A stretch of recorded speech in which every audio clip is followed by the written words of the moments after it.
Okay. Okay.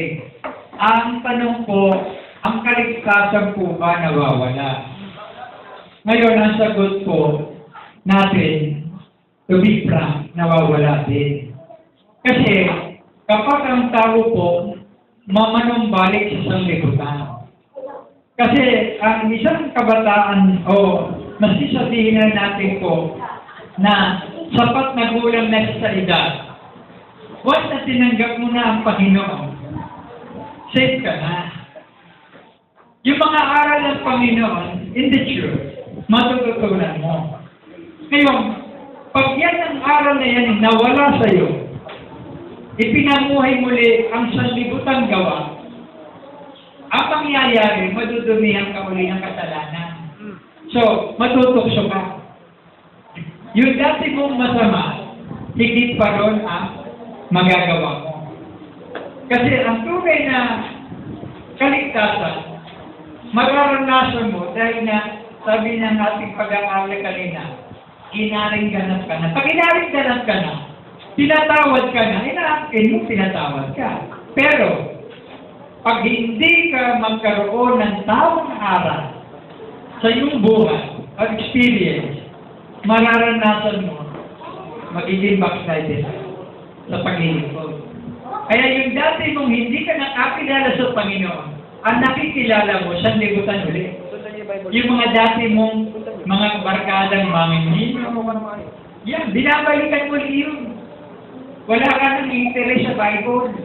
Wala kang interest mag-pray sa Panginoon. Wala kang interest makinig ng salita ng Diyos. Ang pakikinggan mo, mga sanlibutan, panoorin, yung mga pita. Ay, nako, ano bang ngayon, ang drama ngayon sa telebisyon? Yun. Doon ka mabilis. Pag word of God, ayaw mo. Ano? Sabi niya, uy, anong oras na? Uy, buksan mo TV, yun ang ating panoorin. Eh, samantalang ang mahalaga, salita ng Diyos. Amen. Hindi salita nila. Nakukunin po ako.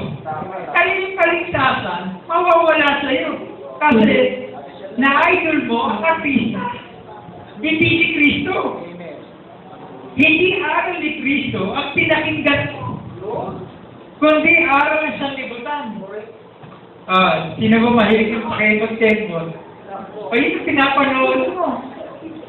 Tapos nagagaya ang gaya niya. Yan ba si Kristo pinitable? Yung ba kay Kristo? Mga kapatid, yung ba kay Christ? Ikaw mismo. Si dati, marunong na mag-gitara. May talent. Yan kanyang pag-gitara sa Panginoon. Ay, pag nag-backslide, baka mamaya, mga bitches na uli yan. Babalik ko siya sa libutan ng mga...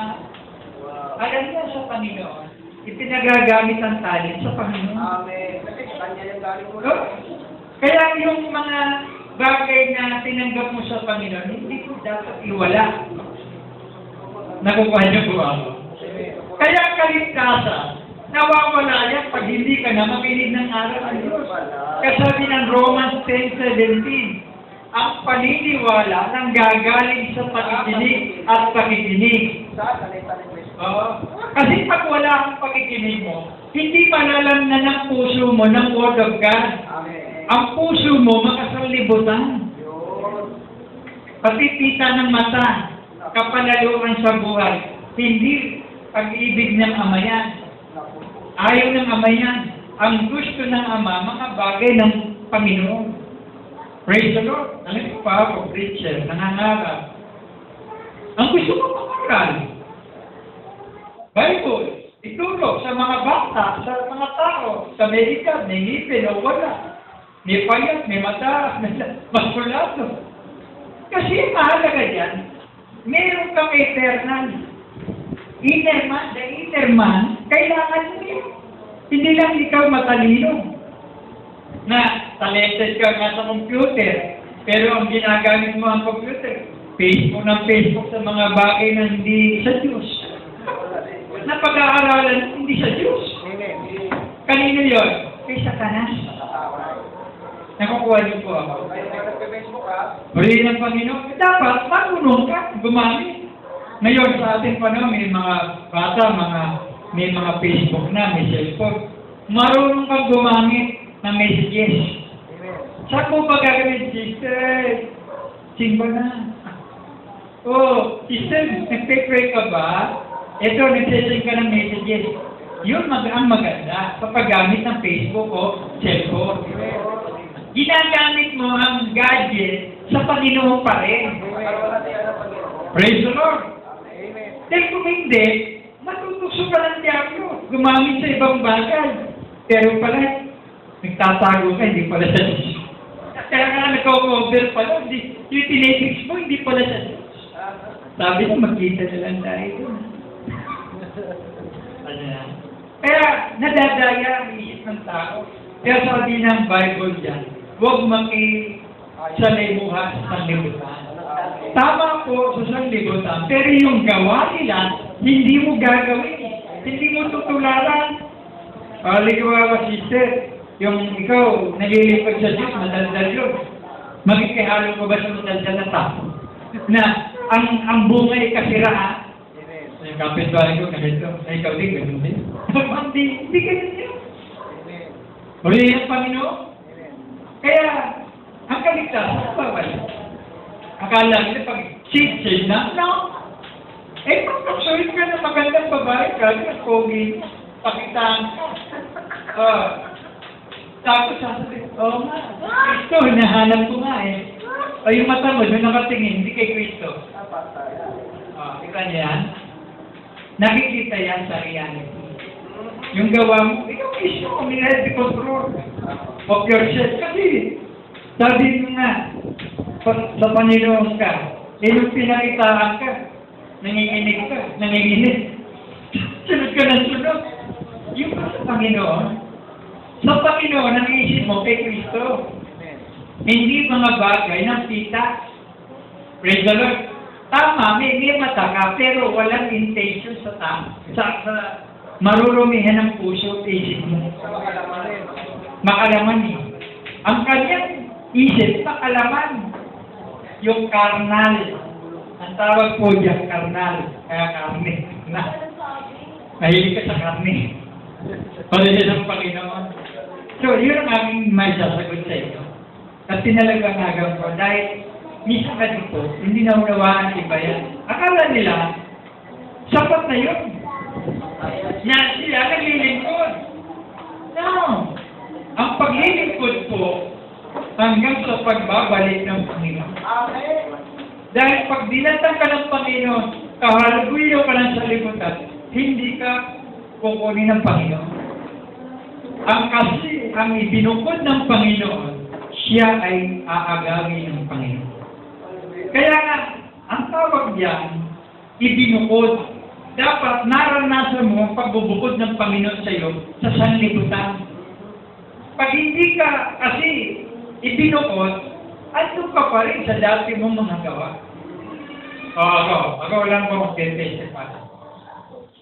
Nung hindi pa ako naglilingkod sa Panginoon, marami akong barkada. Alam na ang lalaki yan. Mahilig kang uminom. Ikaw ay papainom, may pera ka. Ikaw ang sikat eh. Dahil ikaw may pera. Ngayon, kay Kristo ka na, wala ka ng pera, Bible lang ang habok mo.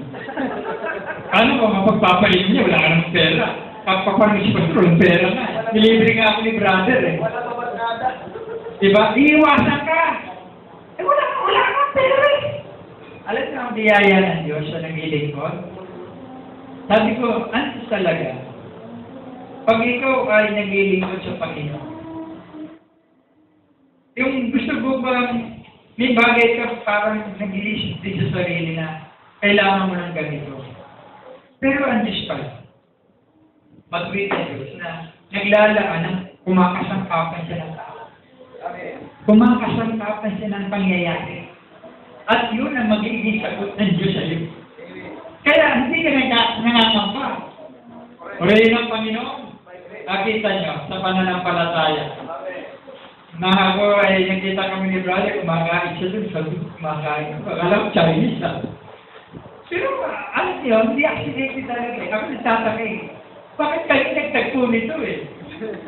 Si brother eh, ako naman, sabi ko, mukhang iniimbita ako ah.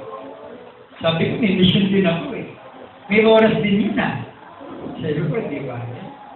Siguro talaga ang Diyos, merong ipapagawa niyo sa akin. Nagiging instrumento ako sa tao, sa kikinig ng tao. Dahil may ibabahagi naman ako eh. Praise the Lord. Eh kung hanggang gabi na sana eh, maganda kasi may mission pa ako eh. Oo, eh kung marami pa din, dahil makakapakinig. Amen. Oo, sabi ko, kaso nga, meron kang commitment sa iyo ngayon. Pero sa susunod, pag ako, binigyan ng break para dito mag-worship sa iyo, mas maganda. Amen. Praise the Lord. Kasi alam niyo po, Sana po. oo, pag-pray. Kasi mahalaga na ang tao talaga, dinadala mo sa Panginoon. Amen. Praise the Lord. Kaya yung pakikinig mo, pagka-sincere sa yung mga ginugusto sa Diyos, meron kang presence of mind and hearing kung ano ba yung nadadama ng iyong espiritu bilang tao. Amen. May hinahanap ka eh. Kung pagkain sa pagkain po, may hinahanap kang pagkain. Pahinahanap ang panlasa. Oo, yung anong gusto kong malasahan dito. Kailangan pa iba naman. Di ba? Eh ngayon, mayroong pinadala sa inyo ng pagkain eh. Na talagang iyahain sila. Kaya, ikaw ngayon, ano ba yun? Ano yung sasalita niya ka? Ano sasalita yun? Susunod. Versiyon. Hinahanap mo ang pagkain ng Diyos. Yan ang salita. Kaya, walang makakatulad sa mga naglilingkod sa Panginoon. Praise the Lord. Praise the Lord. Kung may biyaya ka mo, pwede ka naman kumain sa Jollibee. Yayain niyo ako, okay lang. Praise the Lord. Oh, kasi ang Diyos, napakabuti. Alam niyo, minsan po, ito, mahaba lang po talaga eh. Kasama na patutuo ko eh. Kasi nga, meron na kaibigan ako, naibiyaya ako sa SF. Alam niyo, sabi ko, gagawin ko sa SF. Hindi, brother, kakain tayo yung eat all you can. Naku, mahal yun. Bakit? Ayaw ko naman sa ganun ba? Hindi ko. Pero hindi happy sa pagkain. Kumbaga, yung treatment ng tao, sabi ko, hindi ko pa nabapasok yun na. Mga pagkain masasarap yan, eat all you can. Magkano isang halaga niya? Nasa 800 ka ako, 1,000. Pero kakain mo lahat yun, 1,000 na yun. Pero ang daming pagkain, kasi mabubusog ka lang gusto. Hindi, patikim-tikim lang. Patikim-tikim lang. Hindi sa lahat matikman mo. Pero hindi mo pala lahat malalahat. Hindi mo makasya ilagay sa tiyan mo, liit ang tiyan mo.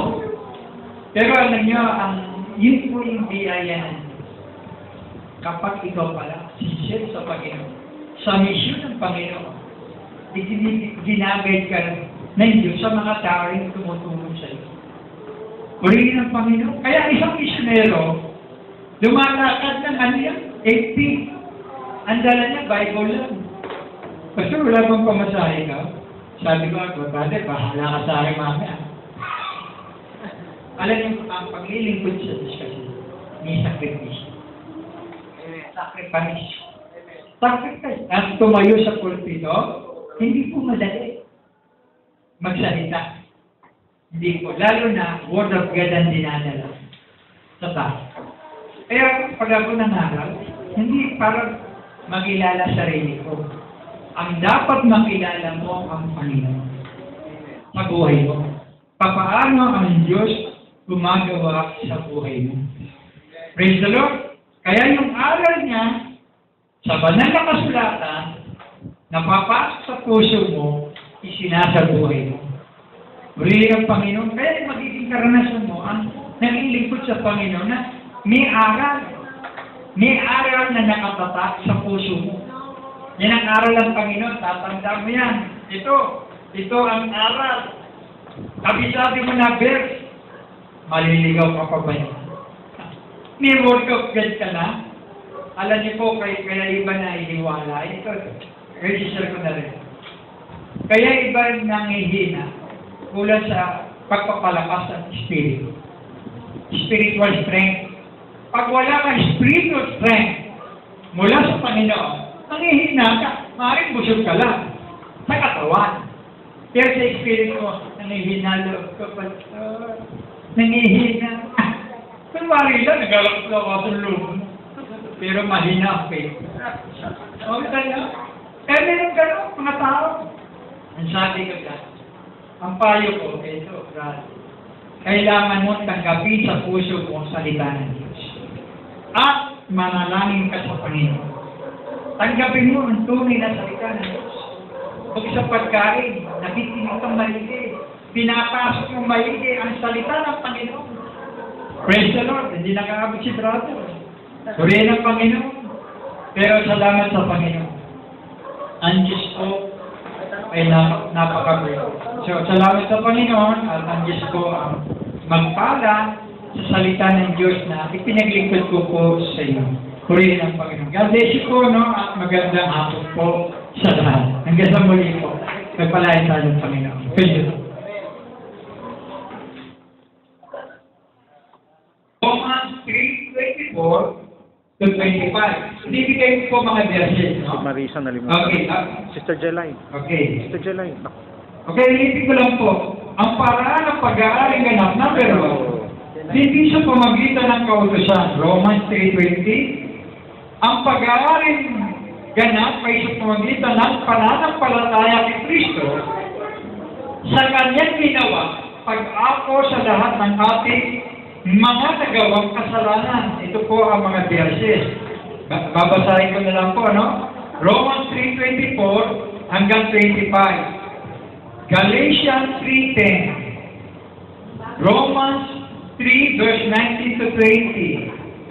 Galatians 2:16 and Romans 3:28. Marami kayong verses na mababasa. Tungkol dito po sa number 1 na ito na sinasabi. Number 2, ang pag-aaring ganap Matabiga. ay sa pamamagitan ng Nag-iisa na lang. biyaya. Romans 3:24. Oo. Number 3 po yun, ano? Number 2 yun, ano? Number 3, sa pamamagitan ng dugo ng ating Panginoong sa Kristo.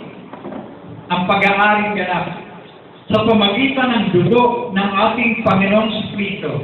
Romans 5:9 at 2 Corinthians 5:21. So, pwedeng basahin nila sa Bible niya. Praise the Lord. Number 4, sa pamamagitan ng pananampalataya sa Panginoong Jesucristo. Galatians 2:16. Galatians 2:16. Ito pa po, ang kasunod, ano? Na number 4. Ang pag-aaring ganap ay dahil sa ginawa ni Kristo. Hindi sa ginawa natin. Ginawa ni Kristo. Hindi dahil sa kanyang pagsunod, sapagkat bago siya sumunod, siya ay ginaring ganap na. Inanap?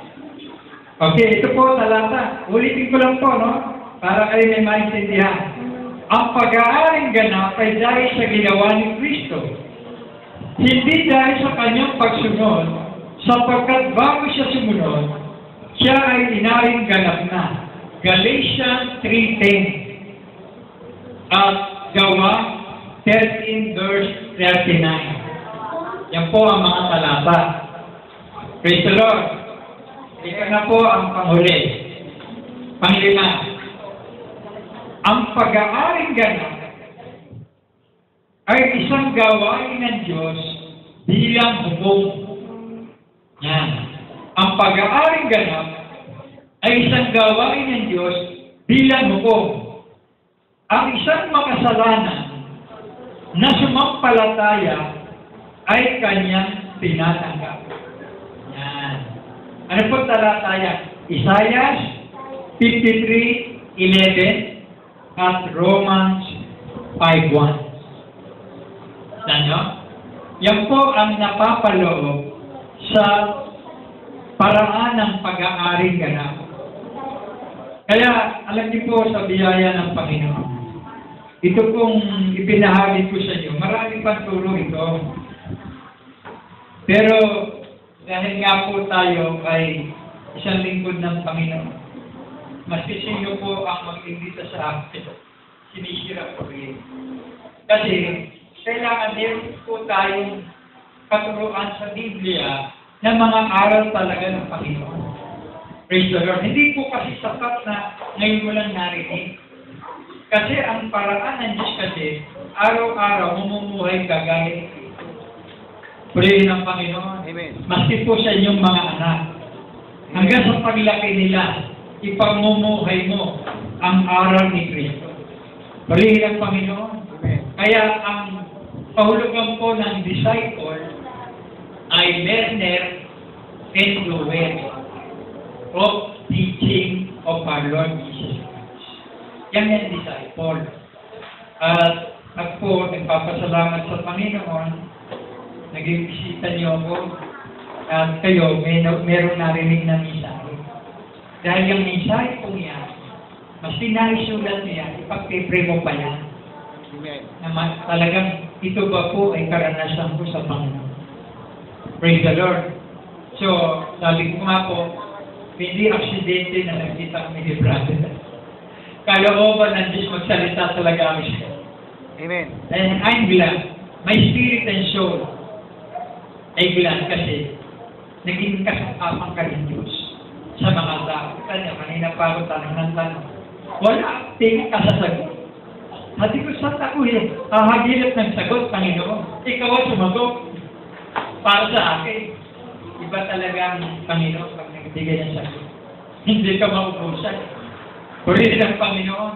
At yan po ay isang bahagi ko po na ipinagpapasalamat sa Diyos na kasi po sa oras na ito, napagbigyan ko po ang ating kaibigan at dinala ko ito para mag-share po sa inyo ng salita ng Panginoon. Praise the Lord. Amen. At sana po sa hapong ito, meron kayo natutunan. Amen. At siyempre, ninyo, sigurado naririnig yung sinasabi ko. Kaya, salamat sa Panginoon, we glorify Christ from our heart, at pagpapalagpan natin ang Panginoon. Amen. Praise the Lord. Ang Diyos ang mabuti. Purihin ang Panginoon. Tayo pray. Tayo lahat po tumayo. At mag-pray po tayo sa Panginoon. Tapos salamat. Ama namin Diyos, maraming salamat po sapagkat pinasangkapan mo ako sa kalagitnaan ito upang dalhin po ang mensahe ng katotohanan. At sana po, hindi lang po ngayon nila narinig ang iyong mga aral, kundi patuloy po silang lumago sa espiritual na paglilingkod. Salamat po, Amang Banal, ang bawat sambahayan po na narito, ikaw po ang magpala sa kanila. Pagpalain mo ang bawat isa, at kung ilang nag-iisapit, ikaw ang magpagaling din, Panginoon. Yes, Lord. Kami nananampalataya, in Jesus' name, Amen. lahat ng mga bagay na mahihirap, O Diyos, ay kaya mong gawin. Yes. Ngayon, tulungan mo ang mga bata, ang bawat magulang, narito, kabataan, palakasin mo sila sa karunungan ng iyong mga salita. Palakasin mo ang pagkataong loob nila. Marami pong salamat. Ito po ang aming dalangin sa pangalan ni Jesus. Amen. Amen. Praise the Lord. God bless you po at magandang araw.